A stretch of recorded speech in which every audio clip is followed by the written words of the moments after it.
പ്രിയ സുഹൃത്തുക്കളെ, ഞാൻ father Mantra STR at health എന്ന പഠന പരമ്പരയിലേക്ക് എല്ലാവർക്കും ഹൃദയം നിറഞ്ഞ സ്വാഗതം.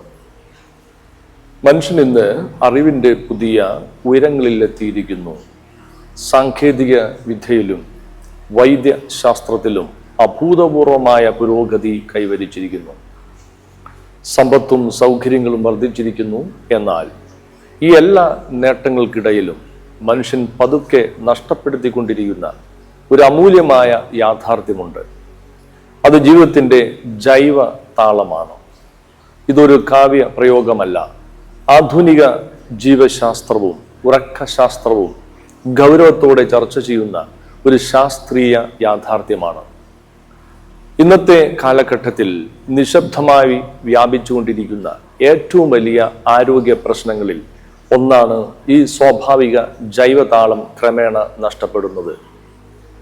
അതുകൊണ്ട് തന്നെ ഇന്ന് പലരും ഇങ്ങനെ പറയുന്നത് നാം കേൾക്കുന്നു: ഉറക്കം ശരിയല്ല, രാവിലെ എഴുന്നേൽക്കാൻ ബുദ്ധിമുട്ടാണ്, എപ്പോഴും ക്ഷീണം അനുഭവപ്പെടുന്നു, മനസ്സിന് സമാധാനമില്ല, ശ്രദ്ധ കേന്ദ്രീകരിക്കാൻ കഴിയുന്നില്ല. ഈ പരാതികൾ ഓരോന്നായി നോക്കുമ്പോൾ വ്യത്യസ്ത പ്രശ്നങ്ങളായി തോന്നാം. എന്നാൽ ആധുനിക ശാസ്ത്രം സൂചിപ്പിക്കുന്നത് പലപ്പോഴും ഇവയുടെ പിന്നിൽ പ്രവർത്തിക്കുന്നത് ഒരേ അടിസ്ഥാന കാരണമാണ്: ശരീരത്തിൻ്റെ സ്വാഭാവിക ജൈവ താളത്തിലെ പൊരുത്തക്കേട്. സ്നേഹമുള്ളവരെ, ഇന്ന് ഈ ക്ലാസ്സിൽ നാം 3 പ്രധാന ചോദ്യങ്ങൾക്ക് ഉത്തരം അന്വേഷിക്കും. ഒന്നാമത്, ജീവിതത്തിൻ്റെ ജൈവതാളം എന്താണ്? രണ്ടാമത്, ആധുനിക ജീവിത ശൈലി ആ ജൈവതാളത്തെ എങ്ങനെ തകർക്കുന്നു? മൂന്നാമത്, ഈ പശ്ചാത്തലത്തിൽ STR മെഡിറ്റേഷന്റെ യഥാർത്ഥ സ്ഥാനം എന്താണ്? ഈ ചോദ്യങ്ങൾക്ക് ഉത്തരം കണ്ടെത്താൻ നാം ആദ്യം നമ്മുടെ ദൈനംദിന ജീവിതത്തിലേക്ക് തന്നെ നോക്കാം. നമ്മളെല്ലാവരും കയ്യിലെ വാച്ച് നോക്കിയാണ് ജീവിതത്തിലെ പല കാര്യങ്ങളും ക്രമീകരിക്കുന്നത്. എപ്പോൾ എഴുന്നേൽക്കണം, എപ്പോൾ ജോലിക്ക് പോകണം, എപ്പോൾ ഭക്ഷണം കഴിക്കണം, എപ്പോൾ വിശ്രമിക്കണം, ഇവയെല്ലാം വാച്ചിലെ സമയമാണ് പലപ്പോഴും തീരുമാനിക്കുന്നത്. എന്നാൽ മനുഷ്യ ശരീരം വാച്ചിലെ സമയം നോക്കിയല്ല പ്രവർത്തിക്കുന്നത്. അതിന് സ്വന്തമായ ഒരു ആന്തരിക സമയക്രമമുണ്ട്. എപ്പോൾ കൂടുതൽ ജാഗ്രതയോടെ ഇരിക്കണം, എപ്പോൾ വിശപ്പ് അനുഭവപ്പെടണം, എപ്പോൾ ഹോർമോണുകൾ സ്രവിക്കണം, എപ്പോൾ ശരീരത്തിന് വിശ്രമം ആവശ്യമാണ്, എപ്പോൾ കോശങ്ങൾ സ്വയം പുനഃസ്ഥാപിക്കണം, ഇവയെല്ലാം ശരീരത്തിന്റെ ആന്തരിക ജൈവ ഘടികാരമാണ് ക്രമീകരിക്കുന്നത്. അതുകൊണ്ട് ജീവിതത്തിലെ കാര്യങ്ങൾ നാം വാച്ചിലെ സമയം നോക്കി ചെയ്യാം. എന്നാൽ ആരോഗ്യകരമായി ജീവിക്കണമെങ്കിൽ നമ്മുടെ ജീവിത രീതിയും കഴിയുന്നത്ര ശരീരത്തിന്റെ ആന്തരിക സമയക്രമത്തോടൊപ്പം യോജിച്ചായിരിക്കണം. വാച്ച് നമ്മുടെ ദിവസത്തെ ക്രമീകരിക്കുന്നു. എന്നാൽ ശരീരത്തിന്റെ ആന്തരിക ജൈവ ഘടികാരം നമ്മുടെ ജീവിതത്തെ ക്രമീകരിക്കുന്നു. ഈ രണ്ടും യോജിച്ചു നിൽക്കുമ്പോഴാണ് ശരീരവും മനസ്സും അവരുടെ സ്വാഭാവിക താളത്തിൽ പ്രവർത്തിക്കുന്നത്. അതുകൊണ്ടാണ് ഹൃദയം എല്ലായ്പ്പോഴും ഒരേ രീതിയിൽ ഇടിക്കാത്തത്. ശ്വാസോച്ഛ്വാസം, ശരീര താപനില, ഹോർമോണുകളുടെ സ്രവണം, വിശപ്പ്, ഉറക്കം എന്നിവ ദിവസത്തിലെ വ്യത്യസ്ത സമയങ്ങളിൽ വ്യത്യസ്ത രീതിയിൽ ക്രമീകരിക്കപ്പെടുന്നത്. ഇവയെല്ലാം യാദൃശ്ചികമായി സംഭവിക്കുന്നതല്ല. ശരീരത്തിന്റെ ആന്തരിക ജൈവ സമയക്രമത്തിന്റെ ഭാഗമായാണ് അവ നടക്കുന്നത്. അതുകൊണ്ട് ആരോഗ്യം എന്നത് ഓരോ അവയവവും ഒറ്റയ്ക്കായി ശക്തമായി പ്രവർത്തിക്കുന്നതിന്റെ പേരല്ല. ശരീരത്തിലെ എല്ലാ അവയവങ്ങളും എല്ലാ ജൈവ സംവിധാനങ്ങളും ഒരേ സമയതാളത്തിൽ പരസ്പര സമന്വയത്തോടെ പ്രവർത്തിക്കുന്ന അവസ്ഥയുടെ പേരാണ് ആരോഗ്യം.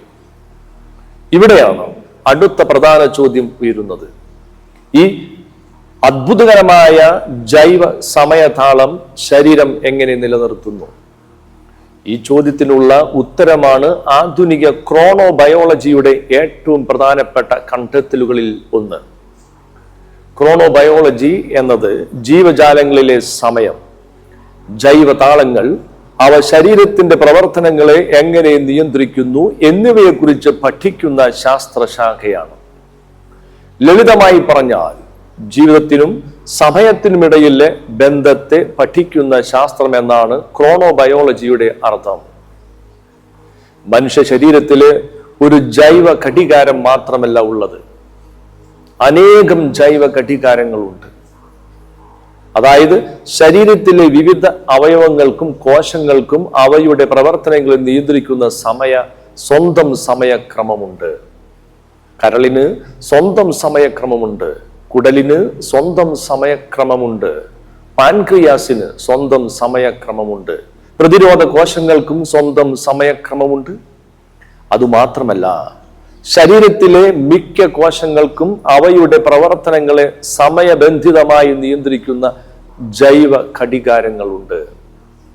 ഇവയെല്ലാം ഓരോന്നും അവരവരുടെ ഉത്തരവാദിത്തങ്ങൾ നിർവഹിക്കുന്ന സ്വതന്ത്ര സംവിധാനങ്ങളാണെങ്കിലും അവ പരസ്പരം ബന്ധമില്ലാതെ പ്രവർത്തിക്കുന്നില്ല. ഇവിടെയാണ് ശാസ്ത്രം കണ്ടെത്തിയ ഏറ്റവും അത്ഭുതകരമായ സത്യം. ഈ കോടിക്കണക്കിന് ജൈവ ഘടികാരങ്ങൾ ഓരോന്നും ഓരോ സമയത്ത് പ്രവർത്തിച്ചാൽ ശരീരത്തിൽ ക്രമമല്ല, അരാജകത്വമാണ് ഉണ്ടാകുക. പക്ഷേ അങ്ങനെ സംഭവിക്കുന്നില്ല. അവയെല്ലാം ഒരേ സമയതാളത്തിൽ പ്രവർത്തിക്കുന്നു. ഇത്രയും വ്യത്യസ്തമായ ജൈവ ഘടികാരങ്ങളെ ഒരേ താളത്തിൽ ഏകോപിപ്പിക്കുന്ന ഒരു കേന്ദ്ര നിയന്ത്രണ സംവിധാനവും നമ്മുടെ ശരീരത്തിലുണ്ട്. അപ്പോൾ നിങ്ങൾ സ്വാഭാവികമായി ചോദിച്ചേക്കാം, ആ മാസ്റ്റർ ഘടികാരം എവിടെയാണ്? അതിൻ്റെ പേരെന്താണ്? അതിൻ്റെ ഉത്തരമാണ് നമ്മുടെ തലച്ചോറിലെ ഹൈപ്പോതലാമസിൽ സ്ഥിതി ചെയ്യുന്ന വളരെ ചെറിയ ഒരു നാഡി കോശ സമൂഹം. ഇതിനെ സൂപ്ര കിയാസ്മാറ്റിക് ന്യൂക്ലിയസ്, ചുരുക്കത്തിൽ SCN എന്ന് വിളിക്കുന്നു. വലിപ്പത്തിൽ അതീവ ചെറുതാണെങ്കിലും പ്രവർത്തനത്തിൽ അത്യന്തം നിർണായകമാണ്. ഇതാണ് നമ്മുടെ ശരീരത്തിന്റെ മാസ്റ്റർ ക്ലോക്ക്. ശരീരത്തിലെ എല്ലാ ജൈവ ഘടികാരങ്ങളുടെയും സമയതാളം പരസ്പരം യോജിച്ചു നിൽക്കാൻ സഹായിക്കുന്ന പ്രധാന നിയന്ത്രണ കേന്ദ്രം ഇതാണ്. ഇപ്പോൾ മറ്റൊരു പ്രധാന ചോദ്യം ഉയരുന്നു: ഈ മാസ്റ്റർ ക്ലോക്ക് സമയം അറിയുന്നത് എങ്ങനെയാണ്? ഇതിന് പ്രകൃതി അത്ഭുതകരമായ ഒരു സംവിധാനം ഒരുക്കിയിട്ടുണ്ട്. രാവിലെ സൂര്യപ്രകാശം കണ്ണിൽ പതിക്കുമ്പോൾ അത് കാഴ്ചയ്ക്ക് മാത്രമല്ല സഹായിക്കുന്നത്, കണ്ണിലെ റെറ്റിനയിൽ സാധാരണ കാഴ്ച നൽകുന്ന കോശങ്ങൾക്ക് പുറമെ പ്രകാശത്തിന്റെ അളവ് തിരിച്ചറിയാൻ മാത്രം രൂപകൽപ്പന ചെയ്തിരിക്കുന്ന പ്രത്യേക പ്രകാശഗ്രാഹിക കോശങ്ങളുമുണ്ട്. ഈ കോശങ്ങളുടെ പ്രധാന ജോലി വസ്തുക്കളെ കാണുക എന്നതല്ല, പുറത്തുള്ള വെളിച്ചമാണോ ഇരുട്ടാണോ എന്ന് തിരിച്ചറിയുകയും ആ വിവരം തലച്ചോറിലേക്ക് കൈമാറുകയും ചെയ്യുക എന്നതാണ്. രാവിലെ പ്രകാശം ഈ കോശങ്ങളിൽ പതിക്കുമ്പോൾ അവ ഒരു നാഡി സന്ദേശം നേരിട്ട് SCN ലേക്ക് അയക്കുന്നു. അപ്പോൾ SCN എന്ന മാസ്റ്റർ ക്ലോക്ക് ശരീരത്തോട് പറയുന്നു, ഇപ്പോൾ പകലാണ്, പ്രവർത്തനത്തിനായി തയ്യാറാകൂ. വൈകുന്നേരം പ്രകാശം കുറയാൻ തുടങ്ങുമ്പോൾ അതേ കോശങ്ങൾ വീണ്ടും മറ്റൊരു സന്ദേശം SCN ലേക്ക് കൈമാറുന്നു. അപ്പോൾ SCN ശരീരത്തോട് പറയുന്നു, ഇപ്പോൾ വിശ്രമത്തിലേക്ക് പ്രവേശിക്കാനുള്ള സമയമാണ്. ഈ സന്ദേശത്തിന്റെ അടിസ്ഥാനത്തിലാണ് തലച്ചോറിന്റെ മധ്യഭാഗത്തുള്ള പീനിയൽ ഗ്രന്ഥി എന്ന ചെറിയ അന്തസ്രാവ ഗ്രന്ഥി മെലോട്ടോണിൻ എന്ന ഹോർമോൺ സ്രവിക്കാൻ തുടങ്ങുന്നത്. മെലോട്ടോണിൻ ഉറക്കമരുന്നല്ല, അത് ഒരു ജൈവ സന്ദേശവാഹകനാണ്. അത് ശരീരത്തോട് പറയുന്നു, രാത്രിയായി, ഇനി ശരീരത്തിന്റെ ആന്തരിക പ്രവർത്തനങ്ങളെ വിശ്രമത്തിലേക്കും പുനഃസ്ഥാപനത്തിലേക്കും തിരിക്കാനുള്ള സമയമാണ്. ഇവിടെ വളരെ പ്രധാനപ്പെട്ട ഒരു ശാസ്ത്രീയ സത്യമുണ്ട്. രാത്രി ഉറക്കം വെറും കണ്ണടച്ചു കിടക്കുന്ന സമയമല്ല. പുറമെ ശരീരം ശാന്തമായിരിക്കുന്നത് പോലെ തോന്നുന്നുവെങ്കിലും ഉള്ളിൽ അത്യന്തം ക്രമീകൃതമായ ജൈവ പ്രവർത്തനങ്ങൾ സജീവമായി നടക്കുകയാണ്. പകൽ സമയം ശരീരം പ്രധാനമായും പ്രവർത്തനത്തിനായി രൂപകൽപ്പന ചെയ്തിരിക്കുന്നു. ചിന്തിക്കുക, പഠിക്കുക, ചലിക്കുക, തീരുമാനങ്ങൾ എടുക്കുക, ഭക്ഷണം ദഹിപ്പിക്കുക, പരിസരവുമായി ഇടപെടുക തുടങ്ങിയ പ്രവർത്തനങ്ങളാണ് ആ സമയത്ത് പ്രധാന ലക്ഷ്യം. എന്നാൽ രാത്രി സമയം പ്രധാനമായും ശരീരത്തിന്റെ ആന്തരിക ക്രമം പുനഃസ്ഥാപിക്കുന്നതിനും വിവിധ ജൈവ സംവിധാനങ്ങളെ വീണ്ടും ഒരേ സമയതാളത്തിലേക്ക് സമന്വയിപ്പിക്കുന്നതിനുമായി രൂപകൽപ്പന ചെയ്തിരിക്കുന്നു. ദിവസം മുഴുവൻ പ്രവർത്തിച്ച കോശങ്ങൾ അവരുടെ ആന്തരിക ജൈവ പ്രവർത്തനങ്ങളെ വീണ്ടും സന്തുലിതാവസ്ഥയിലേക്ക് കൊണ്ടുവരുന്നു. ഹോർമോണുകളുടെ സ്വാഭാവിക സമയക്രമം വീണ്ടും ക്രമീകരിക്കപ്പെടുന്നു. വിവിധ അവയവങ്ങളിലെ ജൈവ ഘടികാരങ്ങൾ വീണ്ടും പരസ്പരം ഒരേ സമയ താളത്തിലേക്ക് യോജിപ്പിക്കപ്പെടുന്നു. ഈ പ്രക്രിയയാണ് ശാസ്ത്രം ബയോളജിക്കൽ റെസ്റ്റോറേഷൻ എന്നും ബയോളജിക്കൽ റീ അലൈൻമെന്റ് എന്നും വിളിക്കുന്നത്. അതുകൊണ്ട് രാത്രി സമയം നഷ്ടപ്പെടുത്തുന്നത് ഉറക്കത്തിന്റെ ഏതാനും മണിക്കൂറുകൾ മാത്രം നഷ്ടപ്പെടുത്തുന്നതല്ല, ശരീരത്തിന് ഓരോ ദിവസവും സ്വയം പുനഃസ്ഥാപിക്കാനും സ്വന്തം ജൈവ സമന്വയം വീണ്ടും ഉറപ്പിക്കാനും ലഭിക്കുന്ന ഏറ്റവും പ്രധാനപ്പെട്ട അവസരമാണ് നഷ്ടപ്പെടുത്തുന്നത്. പക്ഷേ ഇന്നത്തെ മനുഷ്യൻ എന്താണ് ചെയ്യുന്നത്? പ്രകൃതി ശരീരത്തിനായി ഒരുക്കിയിരിക്കുന്ന ഈ ജൈവ സമയക്രമത്തോട് യോജിച്ചല്ല പലപ്പോഴും അവൻ ജീവിക്കുന്നത്. സ്വന്തം ജീവിത ശൈലി കൊണ്ട് ശരീരത്തിന് ലഭിക്കേണ്ട സ്വാഭാവിക സമയ സൂചനകളെ അവൻ പതുക്കെ മാറ്റിമറിക്കുകയാണ്. അതിന് ഏറ്റവും വ്യക്തമായ ഉദാഹരണമാണ് രാത്രിയെ പകലാക്കുന്നത്. സൂര്യൻ അസ്തമിച്ചാലും ജീവിതം അവസാനിക്കുന്നില്ല. പലരുടെയും പ്രവർത്തനങ്ങൾ അപ്പോഴാണ് ആരംഭിക്കുന്നത്. ജോലി, mobile phone, television, social media, നിരന്തര വിവര സ്വീകരണം ഇവ കാരണം ശരീരം വിശ്രമത്തിലേക്ക് പ്രവേശിക്കേണ്ട സമയം വീണ്ടും പ്രവർത്തന സമയമായി മാറുന്നു. ശരീരം വിശ്രമം ആവശ്യപ്പെടുമ്പോൾ നാം സ്ക്രീനുകളുടെ മുന്നിൽ തുടരുന്നു. ഇവിടെയുള്ള പ്രശ്നം സ്ക്രീൻ ഉപയോഗിക്കുന്നത് മാത്രമല്ല, സ്ക്രീനുകളിൽ നിന്നുള്ള ശക്തമായ കൃത്രിമ വെളിച്ചം തലച്ചോറിന് ഒരു തെറ്റായ സമയ സൂചന നൽകുന്നു. സാധാരണയായി രാത്രി ഇരുട്ട് വർദ്ധിക്കുമ്പോൾ ശരീരം അതിനെ രാത്രിയുടെ ആരംഭമായി തിരിച്ചറിയുന്നു. എന്നാൽ കൃത്രിമ വെളിച്ചം, പ്രത്യേകിച്ച് നീലപ്രകാശം, ഈ സ്വാഭാവിക സൂചനയെ ദുർബലമാക്കുന്നു. ഫലമായി ശരീരത്തിന് പുറത്തുള്ള സമയം രാത്രിയായാലും തലച്ചോറിന് അത് ഇപ്പോഴും പകൽ പോലെ അനുഭവപ്പെടാം. അതുപോലെ ശരീരം ശാന്തമാകേണ്ട സമയത്ത് നാം അതിന് വിശ്രമം നൽകുന്നില്ല. പകരം കൂടുതൽ വിവരങ്ങളും കൂടുതൽ ദൃശ്യങ്ങളും കൂടുതൽ ശബ്ദങ്ങളും കൂടുതൽ മാനസിക ഉത്തേജനങ്ങളും സ്വീകരിച്ചു കൊണ്ടിരിക്കുന്നു. ഓരോ പുതിയ സന്ദേശവും, ഓരോ വീഡിയോയും, ഓരോ അറിയിപ്പും നമ്മുടെ തലച്ചോറിനെ വീണ്ടും ജാഗ്രതയിലേക്ക് വിളിക്കുന്നു. വിശ്രമത്തിലേക്ക് കടക്കേണ്ട മനസ്സ് വീണ്ടും പ്രവർത്തനത്തിലേക്ക് മടങ്ങുന്നു. ഒരു ദിവസം കൊണ്ടോ ഒരാഴ്ച കൊണ്ടോ വലിയ പ്രശ്നമാകണമെന്നില്ല. കാരണം മനുഷ്യ ശരീരത്തിന് അതിശക്തമായ പൊരുത്തപ്പെടൽ ശേഷിയുണ്ട്. എന്നാൽ ഈ ജീവിതശൈലി ദീർഘകാലം തുടർന്നാൽ ശരീരത്തിലെ വിവിധ ജൈവ ഘടികാരങ്ങൾ ഒരേ സമയ താളത്തിൽ പ്രവർത്തിക്കുന്നത് ക്രമേണ ദുർബലമാകുന്നു. ഈ അവസ്ഥയാണ് ശാസ്ത്രം സർക്കേഡിയൻ മിസ് അലൈൻമെന്റ് എന്ന് വിളിക്കുന്നത്. അഥവാ ശരീരത്തിലെ വിവിധ ജൈവ ഘടികാരങ്ങൾ തമ്മിലുള്ള സ്വാഭാവിക സമയ ഐക്യം നഷ്ടപ്പെടുന്ന അവസ്ഥ. മറ്റൊരു രീതിയിൽ പറഞ്ഞാൽ ശരീരത്തിലെ ഓരോ സംവിധാനവും പ്രവർത്തിക്കുന്നുണ്ടെങ്കിലും അവ ഇനി ഒരേ സമയതാളത്തിൽ പ്രവർത്തിക്കുന്നില്ല.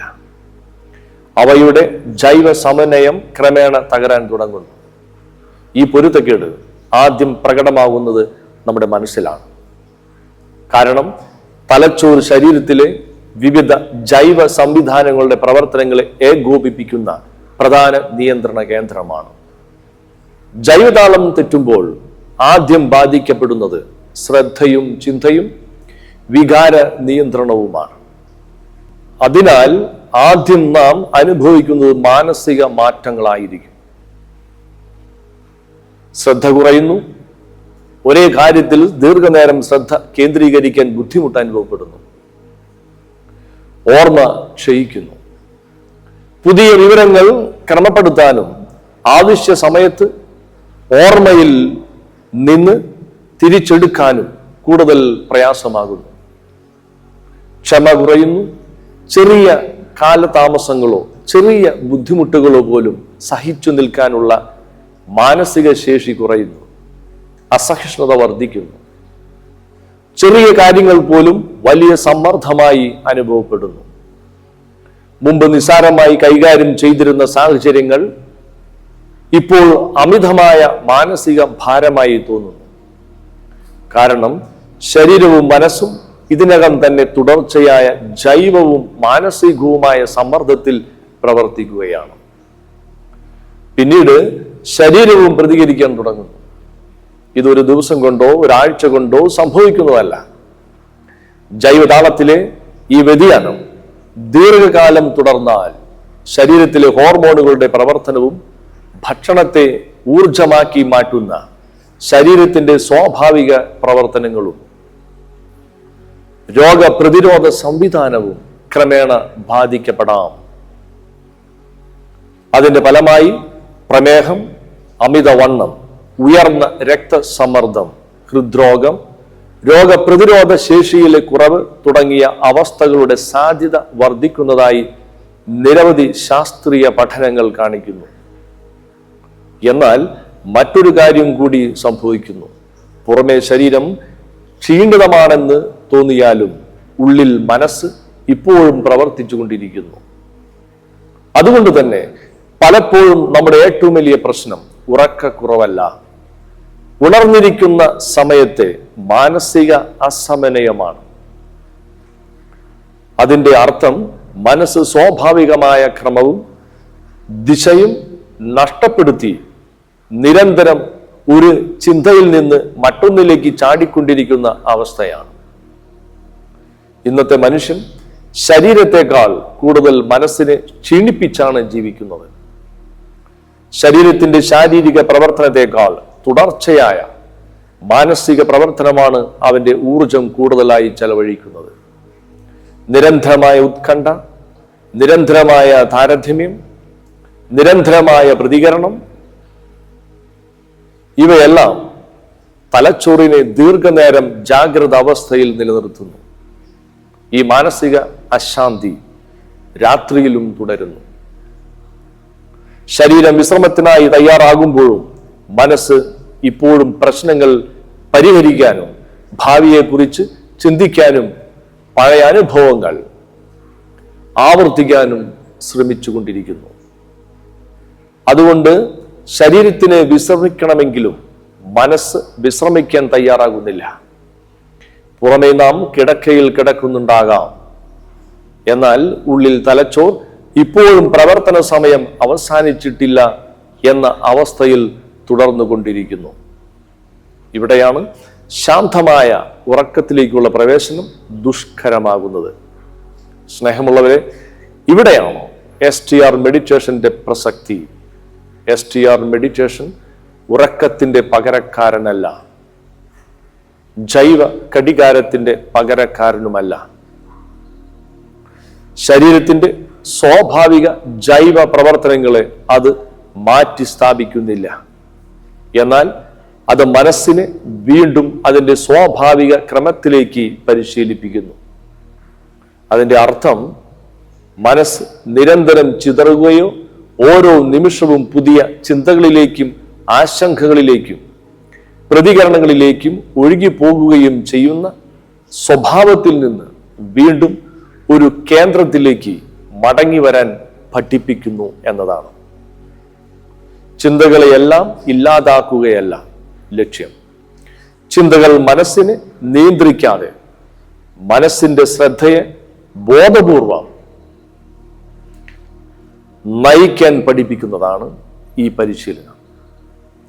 ഓരോ പ്രാവശ്യവും ശ്രദ്ധ ചിതറുമ്പോൾ അതിനെ വീണ്ടും വർത്തമാന നിമിഷത്തിലേക്ക് തിരികെ കൊണ്ടുവരുന്നു. ഇവിടെയാണ് ബീഡ്സിന്റെ സ്പർശനാനുഭവത്തിന്റെ ടാക്ടൈൽ ടച്ച് ആഴമുള്ള പ്രസക്തി. മനസ്സ് അദൃശ്യമായ ചിന്തകളിലൂടെ അലഞ്ഞു തിരിയുമ്പോൾ ഓരോ ബീഡിനും ഓരോ മുത്തിന്റെയും സ്പർശം ശ്രദ്ധയ്ക്ക് ഒരു യഥാർത്ഥ ഭൗതിക ആധാരമാകുന്നു. കൈയുടെ സ്പർശവും മനസ്സിന്റെ ശ്രദ്ധയും ഒരേ നിമിഷത്തിൽ ഒന്നിച്ചു ചേരുന്നു. അതുകൊണ്ട് ഓരോ ബീഡും എണ്ണാനുള്ള ഉപകരണം മാത്രമല്ല, ഓരോ ബീഡും മനസ്സിനുള്ള ഒരു ക്ഷണമാണ്. തിരികെ വരൂ. അത് അലയുന്ന ചിന്തകളിൽ നിന്ന് വീണ്ടും ബോധപൂർവമായ ശ്രദ്ധയിലേക്ക് മടങ്ങി വരാനുള്ള ക്ഷണമാണ്. ഇവിടെ ഇരിക്കൂ. അത് ഭൂതകാലത്തിന്റെ ഓർമ്മകളിലും ഭാവിയുടെ ആശങ്കകളിലും അല്ല, ഇപ്പോൾ അനുഭവിക്കുന്ന ഈ നിമിഷത്തിൽ മനസ്സ് നിലകൊള്ളാനുള്ള ക്ഷണമാണ്. ഈ നിമിഷത്തിൽ നിലകൊള്ളൂ. കാരണം ജീവിതം അനുഭവിക്കപ്പെടുന്നത് ഭൂതകാലത്തിലോ ഭാവിയിലോ അല്ല, വർത്തമാന നിമിഷത്തിലാണ്. മനസ്സ് ഈ നിമിഷത്തിൽ സ്ഥിരത കണ്ടെത്തുമ്പോഴാണ് ആന്തരിക ശാന്തിയും വ്യക്തതയും ക്രമേണ വളരുന്നത്. ഈ ആവർത്തിച്ചുള്ള പരിശീലനം മനസ്സിന്റെ ചിതറിപ്പോക്കിനെ കുറയ്ക്കുന്നു, അനാവശ്യമായ മാനസിക ജാഗ്രത ശമിപ്പിക്കുന്നു, ആന്തരിക സമന്വയം വളരുന്നു. പ്രിയ സുഹൃത്തുക്കളെ, ഇന്നത്തെ ലോകം നമ്മെ കൂടുതൽ സമ്പാദിക്കാൻ പഠിപ്പിക്കുന്നു, കൂടുതൽ അറിയാൻ പഠിപ്പിക്കുന്നു, കൂടുതൽ നേടാൻ പഠിപ്പിക്കുന്നു, കൂടുതൽ മത്സരിക്കാനും കൂടുതൽ തിരക്കിലാക്കാനും കൂടുതൽ പ്രതികരിക്കാനും പഠിപ്പിക്കുന്നു. പക്ഷെ ഒരു കാര്യം പലപ്പോഴും പഠിപ്പിക്കുന്നില്ല: ജീവിതത്തിന്റെ താളം സംരക്ഷിക്കാൻ. കാരണം ജീവിതത്തിന്റെ ഗുണനിലവാരം നാം എത്ര കാര്യങ്ങൾ ചെയ്യുന്നു എന്നതുകൊണ്ട് മാത്രം നിർണയിക്കപ്പെടുന്നില്ല. അവ ശരീരത്തിന്റെയും മനസ്സിന്റെയും സ്വാഭാവിക താളത്തോട് യോജിച്ചാണ് ജീവിക്കുന്നത് എന്നതും അത്രത്തോളം പ്രധാനമാണ്. ഓർക്കുക, രാത്രിയെ പകലാക്കുന്നത് സമയം മാറ്റുന്നതല്ല, ശരീരം കോടിക്കണക്കിന് വർഷങ്ങളായി പിന്തുടരുന്ന ജൈവ സമയക്രമത്തെ വെല്ലുവിളിക്കുന്നതാണ്. അതുകൊണ്ടാണ് അതിൻ്റെ പ്രത്യാഘാതം ഉറക്കത്തിൽ മാത്രം ഒതുങ്ങാതെ ജീവിതത്തിന്റെ പല മേഖലകളിലേക്കും വ്യാപിക്കുന്നത്. ആ താളം നഷ്ടപ്പെടുമ്പോൾ ശരീരവും മനസ്സും പതുക്കെ താളപ്പിഴയിലേക്ക് നീങ്ങുന്നു. ആ താളം സംരക്ഷിക്കുമ്പോൾ ആരോഗ്യം, വ്യക്തത, സമാധാനം, ആത്മീയ വളർച്ച എന്നിവ സ്വാഭാവികമായി വിരിയുന്നു. അതുകൊണ്ട് ജീവിതത്തിന്റെ ജൈവതാളത്തെ ബഹുമാനിക്കുക, നിങ്ങളുടെ രാത്രിയെ ബഹുമാനിക്കുക, നിങ്ങളുടെ ജൈവ ഘടികാരത്തെ ബഹുമാനിക്കുക, നിങ്ങളുടെ മനസ്സിനെ STR ധ്യാനത്തിലൂടെ പരിശീലിപ്പിക്കുക. കാരണം ആരോഗ്യം എന്നത് ശരീരം മാത്രം സുഖമായിരിക്കുന്ന അവസ്ഥയല്ല, ശരീരത്തിൻ്റെയും മനസ്സിൻ്റെയും ജീവിതത്തിൻ്റെയും ജൈവതാളം പരസ്പരം യോജിച്ചു നിൽക്കുന്ന അവസ്ഥയാണ്. നന്ദി.